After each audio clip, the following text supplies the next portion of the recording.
గుండెకి చేసే యాంజియోప్లాస్టీలో అత్యంత ప్రమాదకరమైన కాంప్లికేషన్ కరోనరీ పర్ఫరేషన్ అంటారు. అంటే గుండె రక్తనాళానికి చిల్లు పట్టడం. ఇదేంటి అనేది చూద్దాం.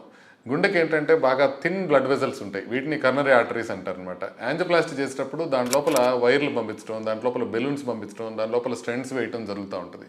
కొన్నిసార్లు ఏమవుతుందంటే ఆ బెలూన్ పెద్దగా చేసినప్పుడు లేకపోతే స్టెంట్ వేసినప్పుడు ఆ రక్తనాళం లోపల ఒక చీలిక, గోడ లోపల ఒక చీలిక కానీ ఒక హోల్ లాంటిది పడే అవకాశం ఉంటుంది. అది కరోనరీ పర్ఫరేషన్ అంటారు అనమాట. ఒకవేళ అట్లా అయిందనుకోండి, మనం ఇమీడియట్గా ఇంజెక్షన్ ఇచ్చి లోపల నల్లగా వచ్చేది బయట రక్తనాళం బయటికి వెళ్ళిపోతుంది అనమాట, లోపల నుంచి లేకుండా. సో అది చిన్నదనుకోండి, అది చిన్న బెలూన్తో ఇన్ఫ్లేట్ చేసినప్పుడు ఆగిపోతుంది.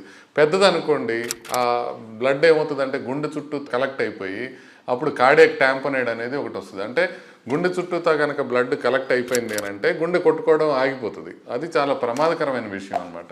సో అలా కాకుండా ఉండాలి. ఎందుకు ఇట్లా జరిగే అవకాశం ఉంటుంది కరోనరీ పర్ఫరేషన్ అంటే, రక్తనాళం చాలా కాల్షియం ఉండటం వల్ల బాగా గట్టిగా ఉన్నప్పుడు ఎక్కడైతే కొంచెం ఒక చోట ఆ కాల్షియం లేదో అక్కడ సడన్గా బర్స్ట్ అయిపోయే అవకాశం ఉంటుంది. అదేవిధంగా రక్తనాళం మరీ నేరోగా ఉన్నా, లేకపోతే ట్విస్ట్లు ఎక్కువ ఉన్నా కూడా, ఫ్రజైల్గా ఉన్నా అంటే పెళుసుగా ఉన్నా కూడా ఈ పర్ఫరేషన్స్ వచ్చే అవకాశం ఉంటుంది.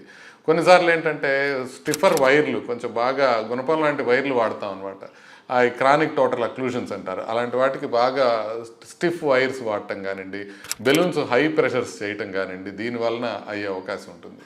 సరే, ఇలా అయ్యిందనుకోండి, ఇది ప్రాణానికి ప్రమాదం. అంటే స్టంట్ చేసేటప్పుడు సడన్గా ప్రాణానికి ప్రమాదం అయ్యేది ఈ కరోనరీ పర్ఫరేషన్ లేకపోతే హోల్ పట్టడం అనేది.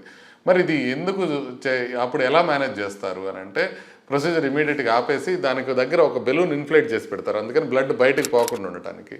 అప్పుడు ఏం చేస్తారంటే కవర్డ్ స్టెంట్స్ అని ఒకటి వస్తాయి అనమాట. కవర్డ్ స్టెంట్స్ అంటే స్టెంట్ చుట్టూతా ఒక పొర ఉంటుంది అనమాట. అది ఆ స్టెంట్ డిప్లాయ్ చేసేసినప్పుడు ఏమవుతుందంటే బ్లడ్ బయటికి లీక్ కాకుండా ఆగిపోతుంది.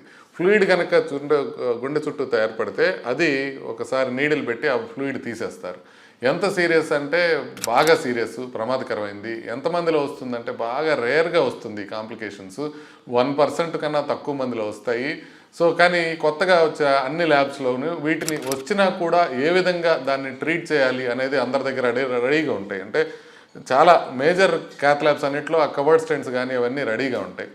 సో ఇది రేర్ కాంప్లికేషన్ అయినప్పటికీ, డేంజరస్ కాంప్లికేషన్స్ అయినప్పటికీ దీన్ని కనుక మనం సఫిషియెంట్గా మేనేజ్ చేయగలిగితే ప్రమాదం ఉండే అవకాశం తక్కువ.